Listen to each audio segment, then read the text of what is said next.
Live. Hallelujah. Once again, what a privilege and an honor is to be able to enter in to examining these gospel accounts and to incline our ears to the words of Yahusha and what he's speaking. And today is very important, because he's speaking some woes to these Pharisees and these lawyers, if you will, these learned in the Torah. That so we're going to learn some things today. But as we go into this, and as we read these words, I want us to make sure that we're listening not only to what he's saying to the Pharisees and seeing it for them, but also to see it for us. All of these words that are speaking are a lesson for us to learn. And today there's going to be some things that we need to consider. So as we've been discussing already, there's things that we go through in our lives as we come out of our former learnings and understandings, and as he's transforming our minds and our understanding to new things, and as these words of the scriptures come alive and they reveal new understandings, we have to be willing to receive and to have our minds changed about things. And as we've been going through this, we see clearly, the things that are being mentioned here, they're important, for us to examine in ourselves. So, Brother Dean, as if you will, take us from Luke 37 all the way down to the bottom, which is at 34 or 54 rather. Shabbat shalom, Shabbat shalom, Shabbat shalom. Hallelujah, hallelujah. And as he spoke, a certain Pharisee asked him to dine with him. So he went in and sat down to eat. And when the Pharisee saw it, he marveled that he did not first wash before dinner. And the master said to him, "Now you Pharisees, make the outside of the cup and dish clean, but your inward part is filled with greed and wickedness. Mindless ones, did not he who made the outside make the inside also? But give in kindness of that which is within, and see, all are clean to you. But woe to you, Pharisees, because you tithe the mint and the rue and every plant, and pass by the right ruling and the love of Elohim. These you should have done without leaving the others undone. Woe to you, Pharisees, because you love the best seats in the congregations and the greetings in the marketplaces. Woe to you, scribes and Pharisees, hypocrites, because you are like the unseen tombs, and the men walking over them do not know." And one of those learned in the Torah, answering, said to him, "Teacher, when you say this, exalt us too." And he said, "Woe to you also, you learned in the Torah, because you load men with burdens hard to bear, and you yourselves do not touch the burdens with one of your fingers. Woe to you, because you build the tombs of the prophets, and your fathers killed them. So you bear witness that you approve of the works of your fathers, because they indeed killed them, and you build their tombs. And because this is the wisdom of Elohim said, and because of this the wisdom of Elohim said, I shall send them prophets and emissaries, and some of them they shall kill and persecute, so that the blood of all the prophets which was shed from the foundation of the world shall be required of this generation, from the blood of Hebel to the blood of Zechariah, who perished between the slaughter place and the dwelling place. Yes, I say to you, it shall be required of this generation. Woe to you, learned in the Torah, because you took away the key of knowledge. You did not enter in yourselves, yourselves, and those who were entering in you hindered. And as he was saying this to them, the scribes and the Pharisees began to oppose him fiercely and to draw him out on many subjects, watching him and seeking to catch him in whatever he says, so as to accuse him. Hallelujah. Hallelujah. What is it that's been speaking to you in these words that we've heard this morning? I felt there were many things that were jumping out, and then we got to this one place that for me I was just convicted this was to be the focus for me, and it was Luke 11 chapter 52. Woe to you learned in the Torah, because you took away the key of knowledge. You did not enter in yourselves, and those who were entering in you hindered. That to me just stands out loud. That stands out to me loud because, to be learned is one thing. But it suggests that you can be learned and take the key part of that knowledge. The scripture says, my people perish through lack of knowledge. Yeah. And the key, took the key. When I hear that, the key for me is love. When I hear that, the key there is love. Hallelujah. Amen. Hallelujah. Thank you, brother. Yeah, there's a lot contained in them words, and I really would like to get into it. I see your hand, Sister Chantel. I'll be back to you, but I want to get into a little bit of this real quick. Because I think we need to understand some things. First of all, defining the term Pharisee, because we see it frequently used throughout the Gospels. So, this is one of the things because who is he speaking to? Who are these people? Because we see the names referenced in the scriptures, but why is it that it is this sect of people or believers, if you will, that continues to be at odds with him? So I kind of wanted to get into that real quick because that sets the stage, because this is like a Jewish social movement, if you will, these Pharisees, and they had a different kind of school of thought, if you will, and they were kind of around the second temple in Jerusalem after the destruction of the second temple, which happened in 70 CE. These type of beliefs, these Pharisaic beliefs, they became the foundational and the ritualistic basics for the rabbinic Judaism that we have today. So, looking at this, it's important that we understand, who it is that he's speaking to, so that we don't get caught up into the same frame of thinking, because we're looking to experts, and a lot of people look to Judaism, these must be the way to go. But this is where we see all of these things that we're going to look at, outlined a lot in here. So, I want us to look at that, because of, it was the house of the Pharisees that this incident took place. And we looked at Yahushua's words, and they were addressed at the evils of this, this Pharisees belief system, so we must therefore understand who they were and how they relate to Yahushua and his ministry, so we can see the contrast of what he's teaching us here today. So we see, in a word, the Pharisees were, the biblical fundamentalist, if you will, get my tongue around that, of their day.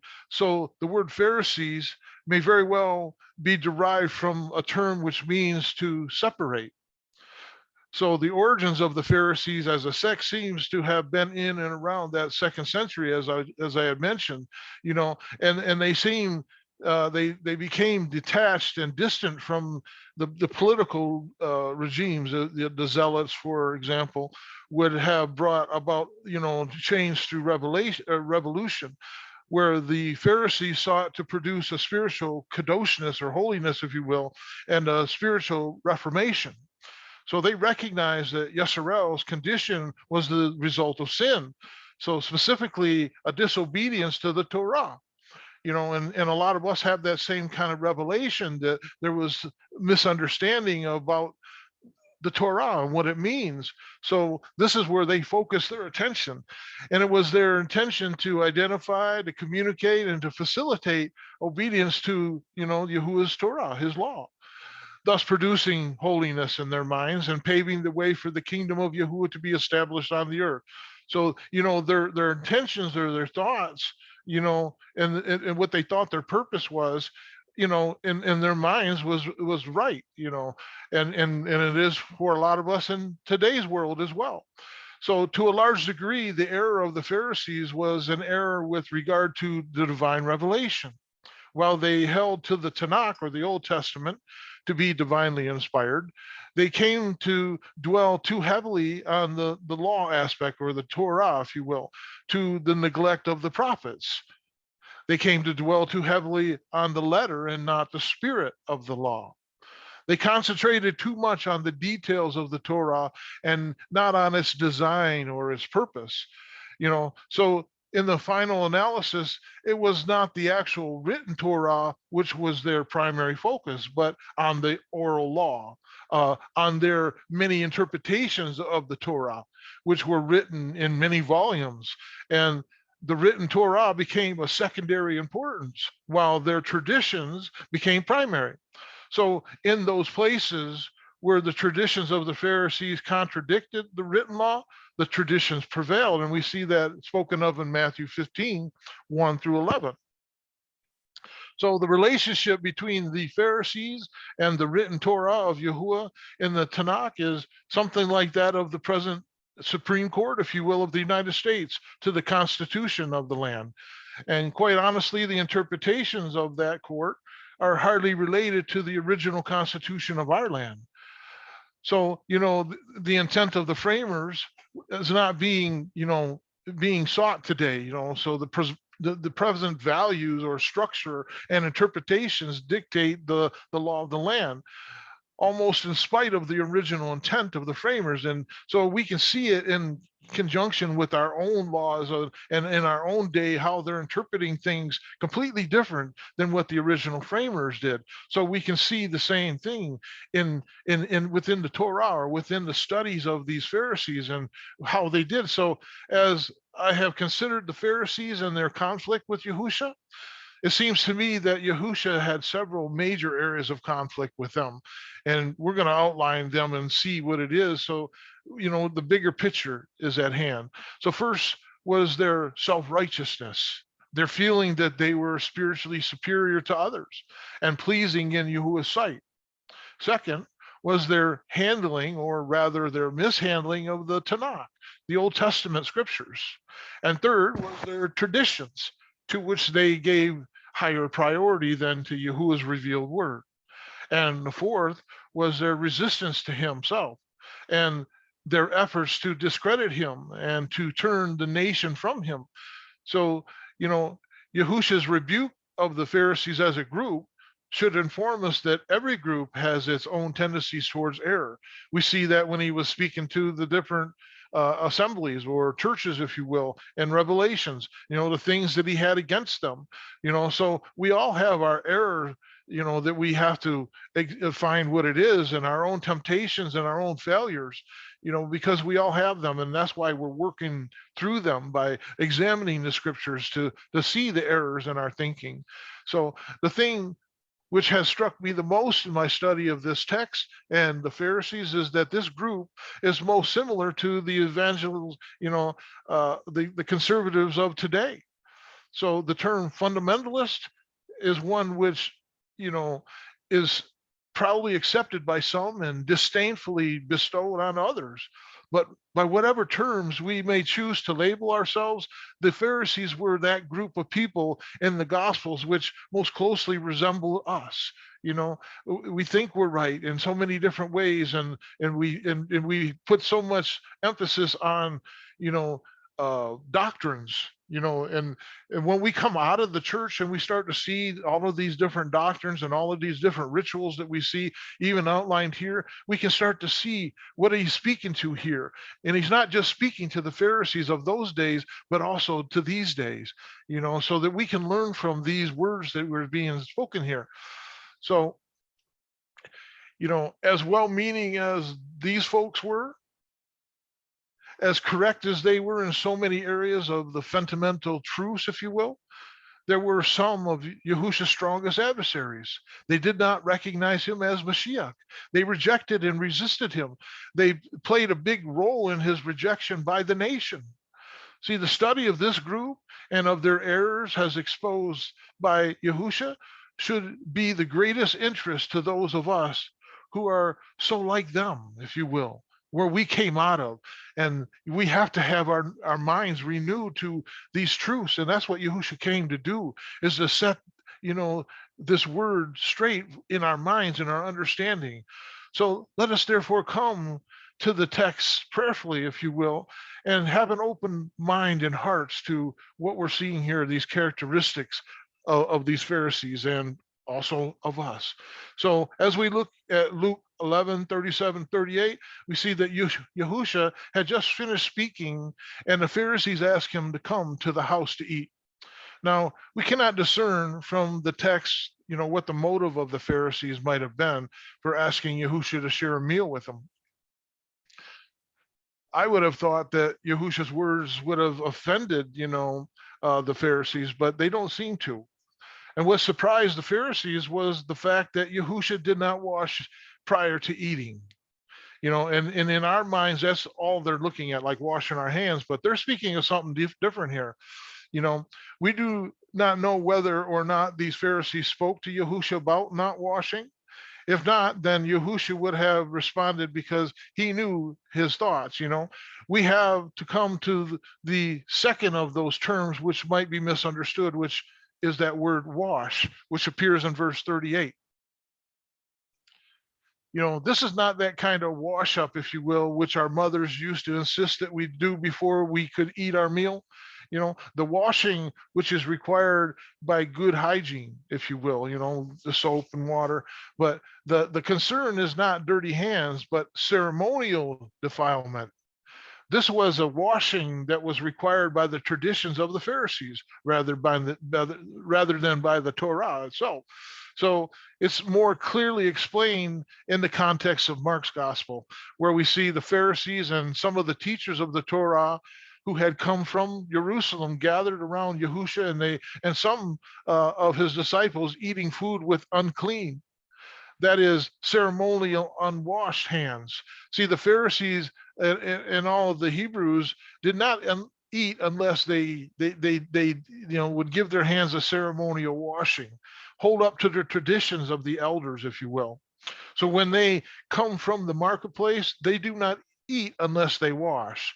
And they observe many other traditions, such as washing of cups, of pitchers, and kettles. We see all that in Mark 7, 1-14. So the surprise of the Pharisees, all the more interesting in the light of what Luke has already written in chapter 7 of his gospel.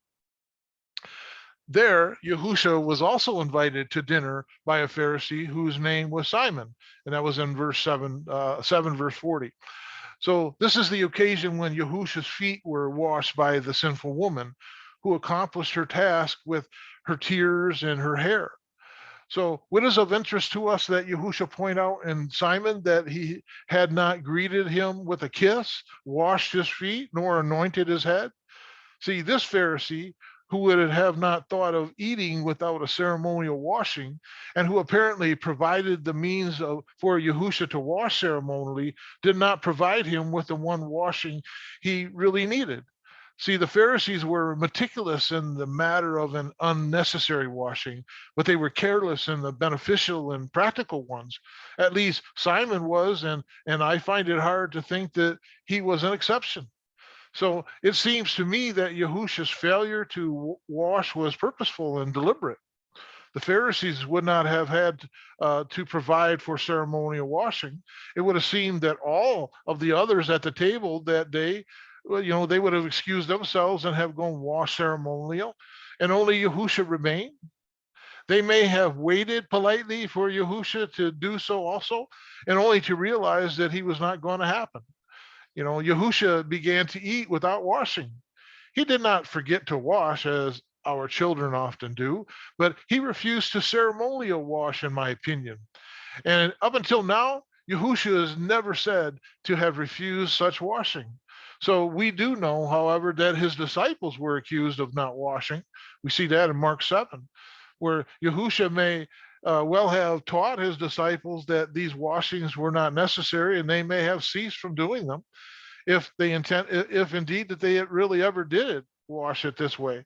But simply living in a way that would not cause needless offense, as in 1 Corinthians 9, verses 19 through 23. So it was now time to take a firm stand against the traditions of these Pharisees, for they had become of more importance to them than the written word of Yahuwah.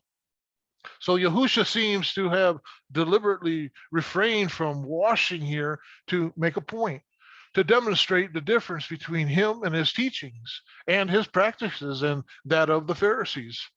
So this is no oversight, in my opinion. It is a deliberate move, one which Yahusha knew would make the difference between himself and the Pharisees clear, and indeed, which would widen the gap between them. So I wanted to take a look at some of these differences between Yahusha and these Pharisees, kind of lay the foundation that we see, in verse 39, 41, where Yahusha's response to the Pharisees is an answer to his surprise at Yahusha's avoidance of ceremonial washing. So while Yahusha is addressing his host, he is also confronting the evils of the Pharisaic system. He says in 39, you Pharisees, of which this man is a part. Thus, Yahusha's answer is a response to all the Pharisees. Yahusha's words reference the contrast between the outside, which is secondary, and the inside, which is primary. Yahusha begins by talking about the washing of the outside of the cup or dish, but then he moves to the inside of a man. He then moves back to the dish imagery and tells his host that he can make the dish clean by emptying its contents and giving them to the poor. It's my opinion that Yahusha constructs this mental puzzle, if you will, so that its meaning and message will be pondered for a good while. Let these great minds ponder these things. The overall impact of Yahusha's word is clear. Yahusha differs from his host and the other Pharisees by seeing the inside as more important than the outside, the heart as being more important than appearances. Man's attitudes and motives, are more important than one's actions. The Pharisees believed that a man is made kadosh by working from the outside in, where Yahusha believed that kadoshness or holiness, if you will, and defilement, they came from the inside out. So the Torah dealt with external things, but its purpose was to teach Yasharel with reference to the heart. See, Yahusha could therefore summarize the whole Torah in terms of love for Yahuwah, and love for one's neighbor. The Sermon on the Mount makes this point forcefully. Yahusha taught that seeing the Torah, the law's applications only to outward acts, was inadequate and inconsistent with Yahuwah's intent in giving the Torah. He taught that obedience to the Torah must be a matter of spirit, or ruach, if you will, and not just the letter. This was not an added meaning, but the original meaning of the Torah. The Pharisees did not see it this way. See, so apparently the Pharisees explained their emphasis on the outward, the outside of the cup, by insisting that it was important because Yahuwah made it. We must keep the outside of things clean, including ourselves, because Yahuwah made them. But Yahusha simply points out that Yahuwah also made the inside, and thus they, by the same logic, should be kept clean as well. So when viewed by outward measurements, the Pharisees looked good, but Yahusha exposed the vileness of their hearts when he told them that they were full of greed and wickedness in verse 39. And when we look at the Gospels as a whole, we see that the greed and the wickedness of the Pharisees was worked out in ways that seemed commendable, in ways that looked pious, in ways that may have been brought them praise, but which were evil, according to Matthew 23, verses 5 through 7. Yahusha then told the Pharisees that the way to clean up was to empty the contents of the dish, what was inside, and thus all things would be clean. It is really a very simple image. You clean your coffee cup by first pouring out what's in it. You cannot clean the inside of a dish if the dish is full. So one of the evils of the Pharisees was greed, according to verse 39. Also, we see it in Luke 16:14. And thus, Yahusha proposed generosity as an antidote. But now let's take a look at these first three woes that we look at in verse 42 through 44, where Yahusha gave three stinging woes. The first woe is another important element in understanding Yahusha's words. What is the simple meaning of a woe? A condition of deep suffering from misfortune, affliction, or grief is one. Also, another is a ruinous trouble, calamity, affliction, economic woes. See, many see it not so much as a stinging rebuke as much as it is an expression of grief. Like when we say, woe is me, we are not rebuking ourselves, but expressing grief, if you will. I have always thought that the woe was a warning. See, the conclusion of this term woe is to be found at the conclusion of Matthew 23, where many woes have been spoken with regards to the Pharisees. Uh, but we need to note the grief in Yahusha's words, which conclude a series of woes directed towards the Pharisees. He says, "Oh, Jerusalem, Jerusalem, you who kill the prophets and stone those sent to you. How often have I longed to gather your children together as a hen gathers her chicks under her wings? But you were not willing. Look, your house is left to you desolate. For I tell you, you will not see me again until you say, Baruch is he who comes in the name of Yahuwah," according to Matthew 23:37 through 39, and Luke 13:24 and 25. So the first woe of Yahusha's concerns the Pharisees focus on the fine points while missing the fundamental. They majored in the minors, if you will. He says in Luke 11:42, "Woe to the Pharisees, because you give Yahuwah a tenth of your mint, rue, and all other kinds of garden herbs, but you neglect justice and the love of Yahuwah. You should have practiced the latter without leaving the former undone." See, the Pharisees were meticulous in the details of the Torah, and yet they lost sight of the design of the Torah. In the words of Yahusha spoken elsewhere, they strained gnats and swallowed camels. That was in Matthew 23, verse 24. Yahusha did not criticize the keeping of the Torah in its small points, the tithing of the mint, the rue, and the other garden herbs, but he did say that the major thrust of the Torah, justice and of love of the Yahuwah, must be fulfilled. While both are important, the former is secondary, the later is primary. The second woe concerns the Pharisees' preoccupation with position, prestige, and the praise of men. Woe to you, Pharisees, because you love the most important seats in the synagogues and greetings in the marketplace, according to Luke 11:43. So according to Yahusha, the Pharisees were full of greed and wickedness. They were not publicly regarded as such. However, these hypocrites love the praise of men and to be placed in positions of privilege and honor. So in short, they sought the praise of men rather than the praise of Yahuwah. They were driven by their desire to have men's approval rather than Yahuwah's. Having this motivation, they could not speak the truth, nor could they interpret the scriptures accurately. For then they would have been hated and rejected, just as the prophets who did interpret the Tanakh, or the Old Testament, if you will, accurately, and who spoke truthfully. So incidentally, it is interesting that Yahusha accused the Pharisees of desiring greetings in the marketplace.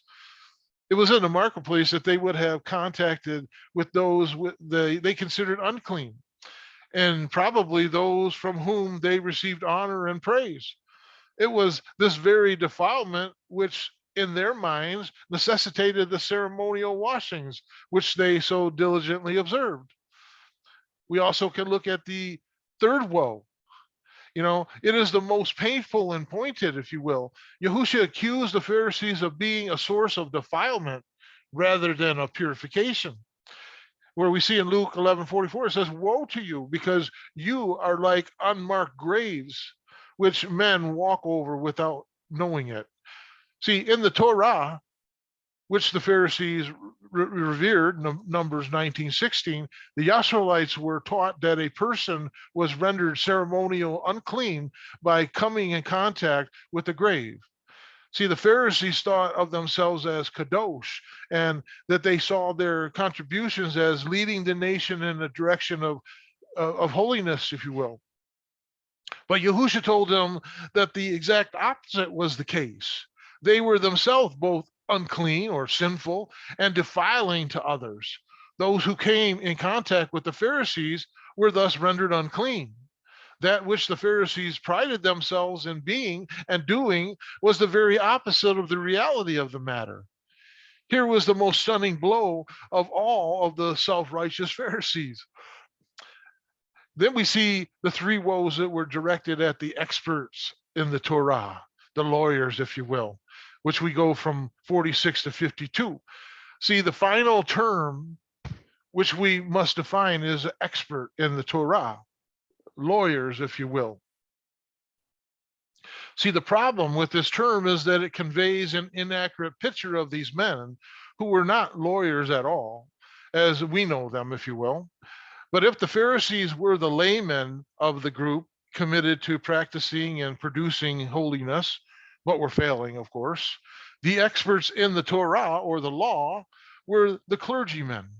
These were the theologians, the seminary professors, the authors of commentaries, the teachers of the law. They were the source, the horse's mouth of the Pharisees, if you will. So, as the experts in the Torah were but a subset of a small group within the larger group of the Pharisees, one of these experts saw that Yahusha's words were applicable to them too, and he sought to have Yahusha clarify his teachings in their favor. Surely he did not mean to condemn the experts too. Was it not only on the lay level that these errors were being practiced? Yahusha answer is a follow-up to his first woe with three additional woes. Woes specifically addressed to these experts. The first woe directed against the expert in the Torah was that their teachings produce a burden, not a barakah, not a blessing. Yahusha replied, "And you experts in the Torah, woe to you, because you load people down with burdens they cannot handle or carry, and you yourselves will not lift one finger to help them." When Dawood or David spoke of the Torah of Yahuwah in Psalms 119, it was a barakah, it was a blessing, it was a delight. And when the experts of the Torah were done with it, the Torah was a burden, it was a drag, if you will. They had turned the Torah inside out. What Yahuwah had graciously given, they had perverted by their teachings to be an unbearable code of conduct, one which was so complicated that they could not even understand it, let alone obey it. In contrast to their teachings, Yahusha's law, it was light. He says in Matthew 11, 28 and 30, "Come to me, all of you who are weary and burdened, and I will give you rest. Take my yoke upon you and learn from me, for I am gentle and humble in heart, and you will find rest for your souls. For my yoke is easy and my burden is light," according to Matthew 11, 28 to 30. So we might find these words of Yahusha hard to believe, if we thought about it. In the Sermon on the Mount, Yahusha taught that the righteousness of the scribes and the Pharisees was not sufficient to get into the kingdom. Matthew 5:20.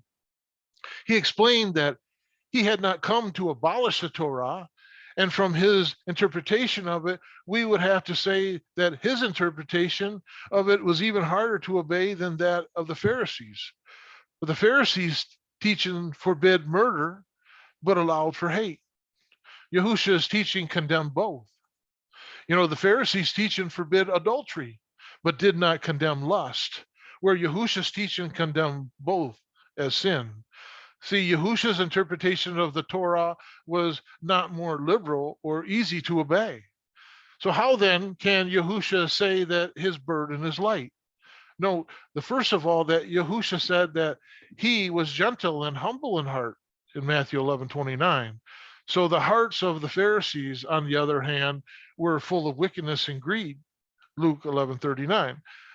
So the difference between Yahushua's teaching of the Torah and that of the Pharisees was that his teaching was motivated by compassion and theirs by self-seeking and sin. The second critical difference between Yahushua's handling of the Torah and that of the Pharisees, that his teachings resulted in grace, while theirs resulted in guilt. Yahushua's teaching of the Torah was always in the light of the teaching of the Tanakh and the prophets. The Pharisees were experts in the Torah or the law and neglected the prophets. Yet it was the Tanakh prophets who were sent by Yahuwah to interpret the Torah, not the self-appointed Pharisees, and to point out its essence and its fulfillment. See, it was the prophets who spoke of the mystery of the Ruach HaKodesh, who enabled men to obey the commandments of Yahuwah. We see that in Zechariah 4:6. It says, "This is the word of Yahuwah of Zerubbabel, not by might nor by power, but by my Ruach, says Yahuwah Almighty." See, the Torah or the law was not given to make men righteous, but to show men that they were unrighteous and that they needed redemption. The sacrificial system pointed ahead to the coming Savior and Lamb of Yahuwah, of whom the prophets spoke in detail. So the second woe, which Yahushua spoke to the experts in the Torah, is directly related to the first. Note that it is the most lengthy woe. He says, "Woe to you because you build tombs for the prophets, and it was your forefathers who killed them." So you testify that you approve of what your forefathers did. They killed the prophets, and you build their tombs.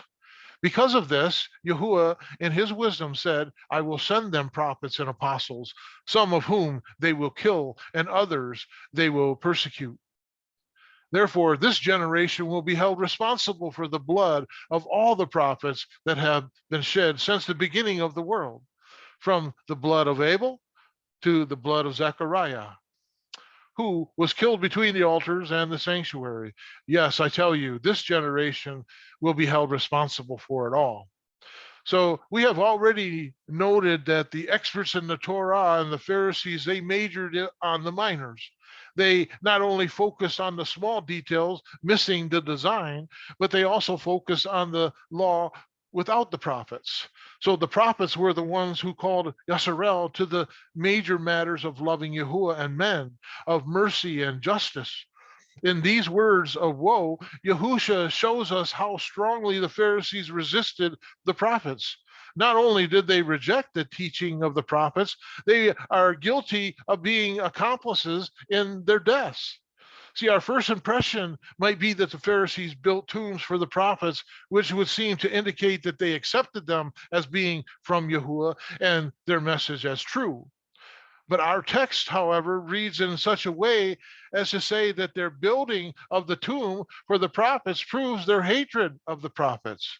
Why would the Pharisees build magnificent tombs for people whose messages they rejected or that they respected, and who, according to Yahushua, they would have put to death?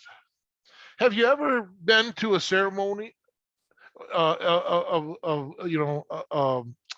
going into the cemetery, and then you look at all the kinds of markers which are placed at the grave? Now, I don't mean to suggest that this is true in all cases, but sometimes a very elaborate funeral and tomb is evidence of guilt more than it is of love. Some people go overboard with burial of those about whom they feel guilty, or to make it look as though they love them when they really didn't. It seems that this was the case with the experts in the Torah. They went to great lengths to show honor to the prophets, lengths which only revealed their own guilt. This was a kind of fruitorship that Yahusha pointed it out. But how could these experts in the Torah be guilty of the blood of the prophets whom their forefathers had slain? I think that Yahusha is pointing out at least three ways. First, they had rejected the teachings of the prophets, just as their forefathers had done. Second, they were presently rejecting Yahusha's teachings, which was consistent with and fulfillment of the teachings of the prophets. And soon they would kill him.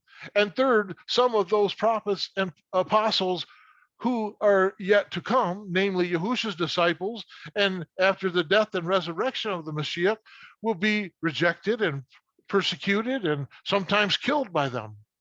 All of this puts these experts in the same category of sinners, just like their forefathers. They were not the spiritual elite. They were just like the rest, just like those who had gone before them. The very things that they condemned, they were guilty of themselves. Now, the third woe is the capstone, if you will. It says, woe to the experts in the Torah, because you have taken away the key to knowledge. You yourselves have not entered, and you have hindered those who were entering. They have taken away the key of knowledge. Yahusha said, what was the key to knowledge? In its simplest form, I believe that the key of knowledge was the divinely revealed knowledge of the scriptures. The experts in the Torah, the ones who were self-appointed and teach the truth of the Torah, or the law, if you will, to their nation. They were the very ones who were withholding, indeed, concealing that truth. They set aside the written law of the oral law and man's distorted interpretations of the scripture. They set aside the prophets and all of the inspired insight which Yahuwah had revealed through them. They made themselves experts and thus discouraged men from studying the word of Yahuwah for themselves. Now, we see this throughout history. Multiple times, this has been the same thing that's happened. You know, in the beginning of Catholicism was the same thing. They were the only ones that could read and interpret the scriptures. You know, and we see it continuing to hand down in today's society. So those who thought themselves to be the guardians of the truth and the teachers of the truth were the concealers of it. And any who would seek to find the truth and to enter into life through it were resisted by the experts in the Torah. Interesting, isn't it? The same as we see today. You know, they were not pointing out the way to life, but pushing people away from that way. How great is their sins? How great is, Yahuwah's grief at their sin? You know, we see in 53 and 54 the response of the Pharisees and the experts in the Torah. It was not of repentance, but rejection and resentment. This was the last straw. They would not seek to work with him nor to straighten him out any longer. They would now become his fiercest opponents, trying to prove him to be incompetent in the scriptures and waiting for the opportunity to put him down. This was the beginning of the end. And, we see the stake, is on the horizon. It's before him. And this is the stage that's being set, why they despise him so much. But, you have to ask yourself, how is it that these people so committed to kadoshness can stray so far away? And if I understand this text correctly, we would have to say that it was by perverting the scriptures, just as Hasatan sought to use the scriptures to tempt Yahusha. So he employs the scriptures to defeat the believers.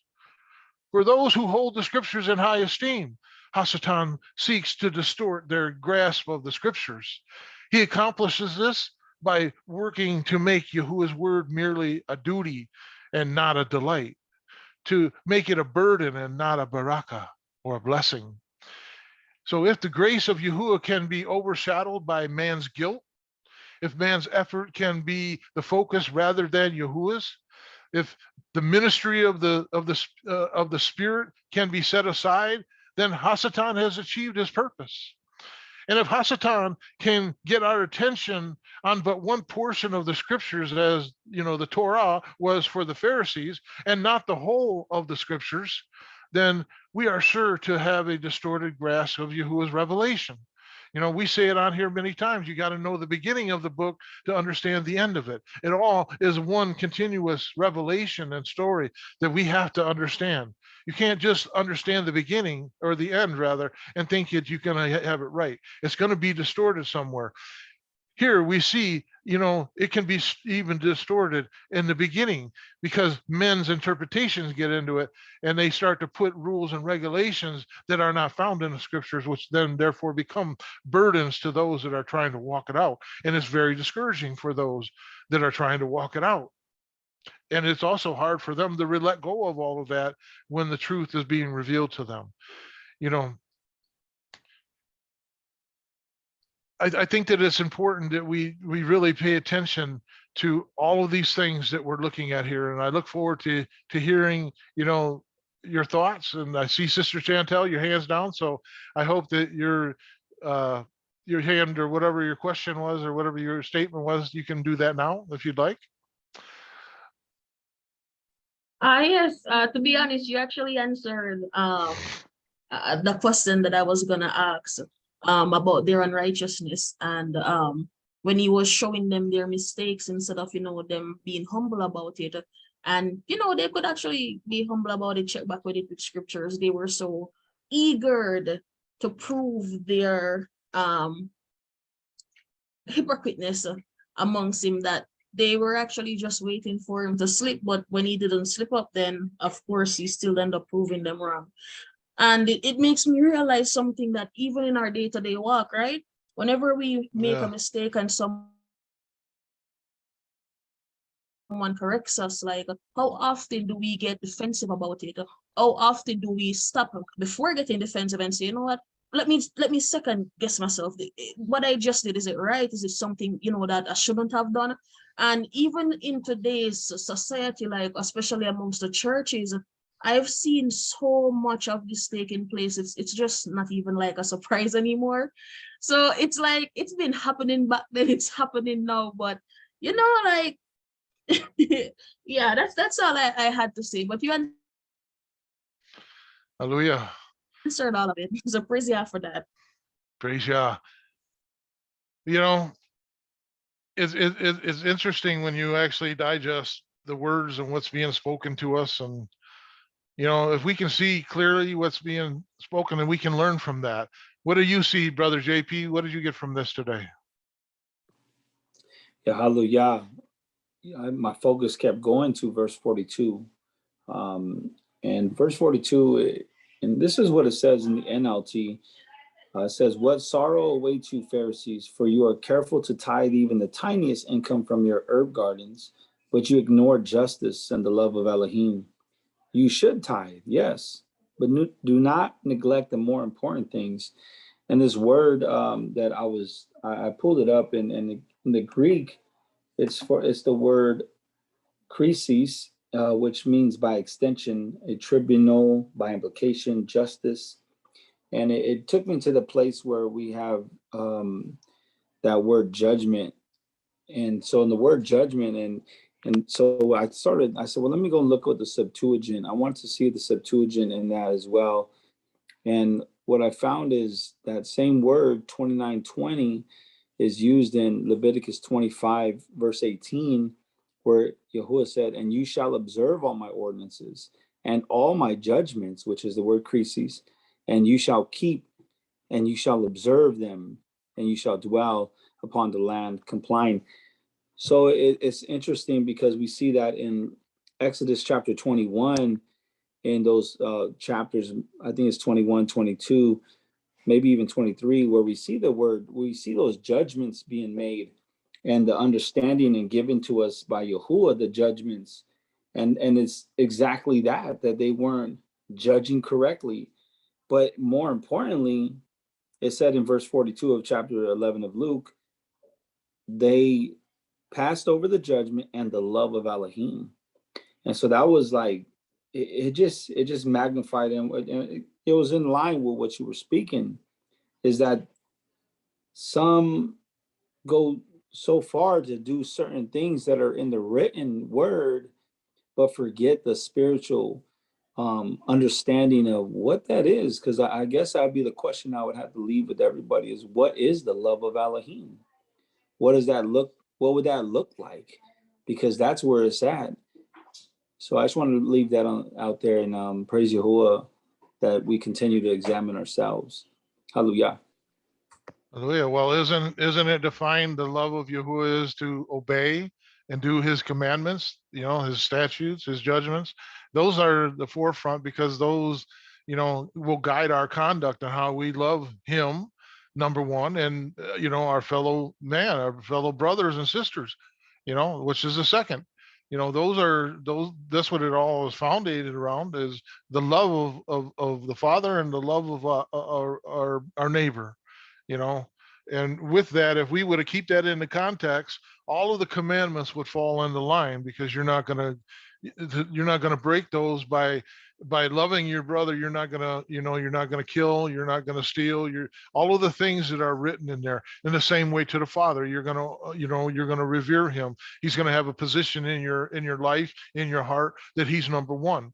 You're going to have no other Elohim before him. You're going to observe his Sabbath, his Sabbaths, I should say. You're going to keep all of those things in alignment where they should be importance in your life, which is going to really shape and found who you are, and it's going to make you walk in a righteous light, and that's really what the goal is here. Brother Tyrone, Shabbat Shalom, brother. Shabbat Shalom, everybody. Wonderful message, Brother Rick. Really appreciate it. Thoughts to JP. What you said, that's something I've been working on is, do you know the love of Elohim, and do you know the difference, between man and love and Elohim's love? A lot of these things that you went over and this is things I've been pointing out here in the last couple of weeks. I've been, I'm around a lot of people still in Christianity, and I try to show them as, so what was Yeshua really doing when he was here? And you pointed out exactly the things that I was trying to show them, the inconsistencies in their behaviors and their actions, and how they were adding to and taking away and making it more difficult.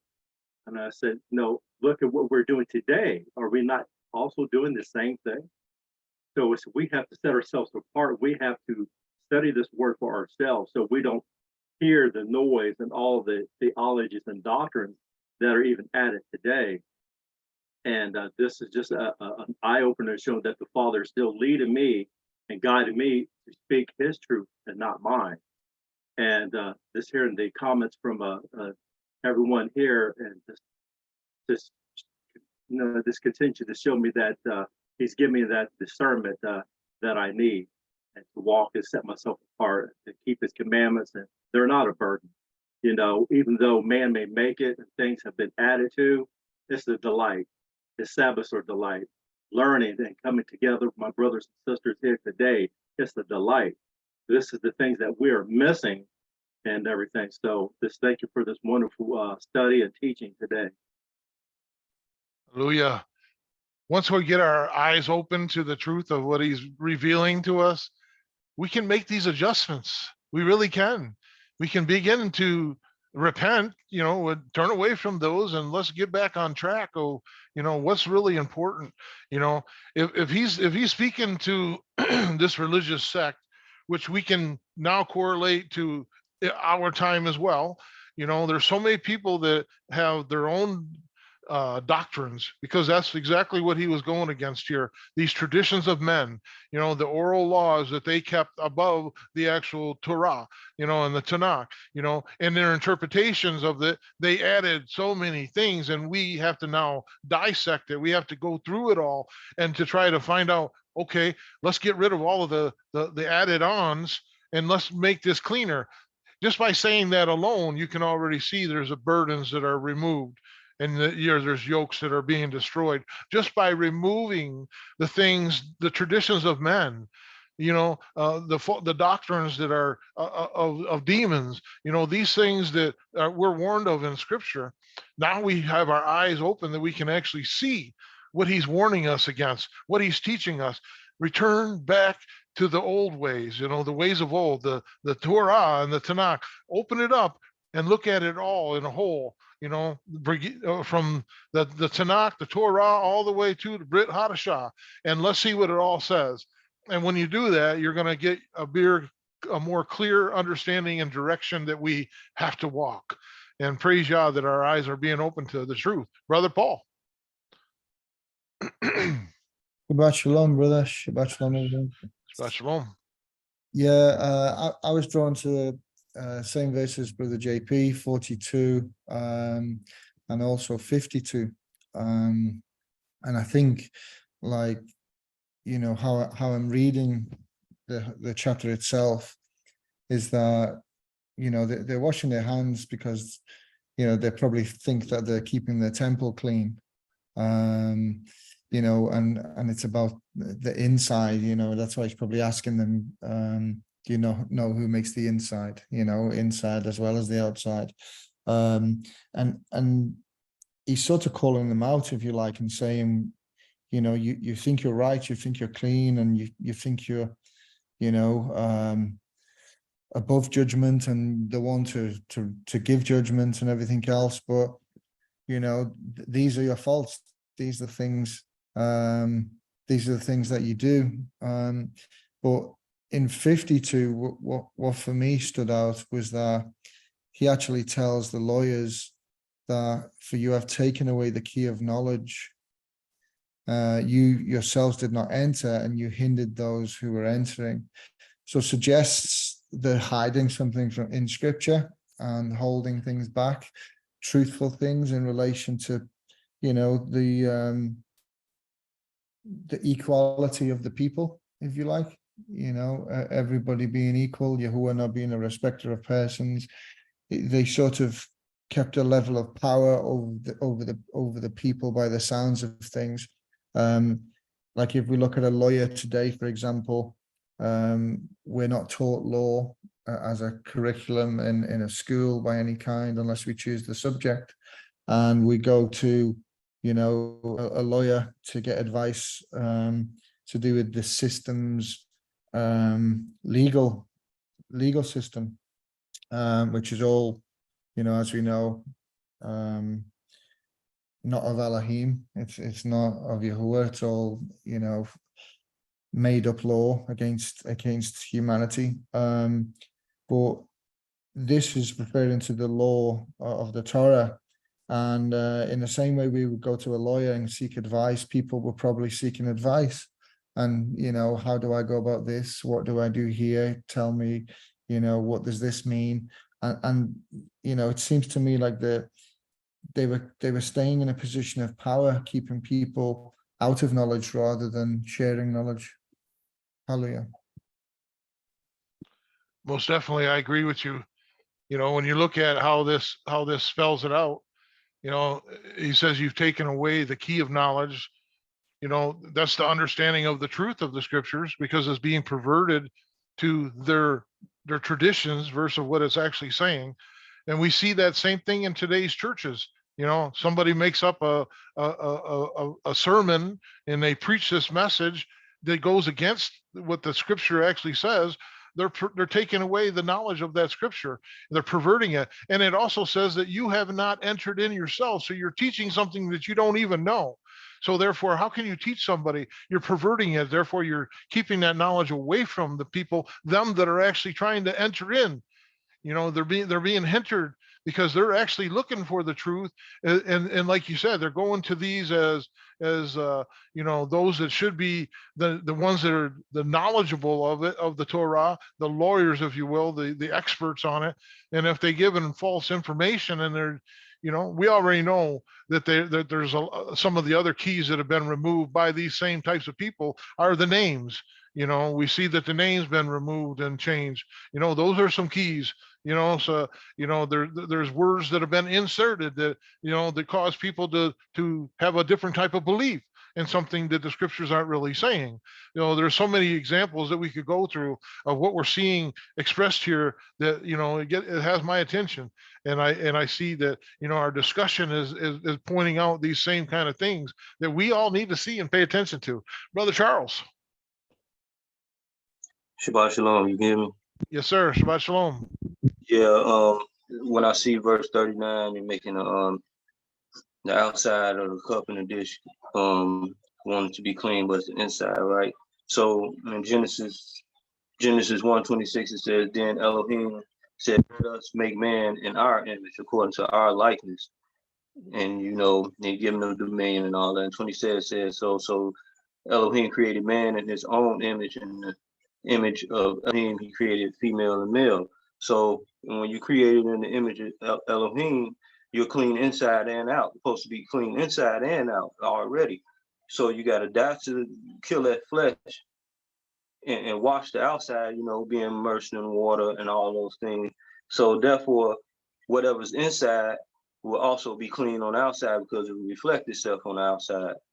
And you say you love thy neighbor as you love yourself and love Elohim. If you do those things, then you will teach the law. The law will be taught the right way, and everything will become full circle. But you say you love Elohim, but you don't love your brother that you love Elohim who you can't see, but your brother right there next to you who you can see, and you don't love him. And there's a couple of things I want to say, but I want to be quick and let it go. But 43, it says, "Woe to the Pharisees, for you love the best seats in the synagogues." And when we see people like that, they get out their car, preachers or whoever, us, even Yahshua, they get out their car, they flick they little coat jacket, button that little button like they somebody, and they finna go sit in their good seats, right? But if you are this word, you already got the best seat because you're able to sit back and see it from everywhere.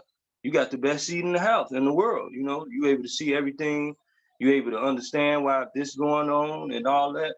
But you want to be having the best seat of men. But y'all put you in a position where you have the best seat everywhere. But that's all I'm saying. Praise y'all.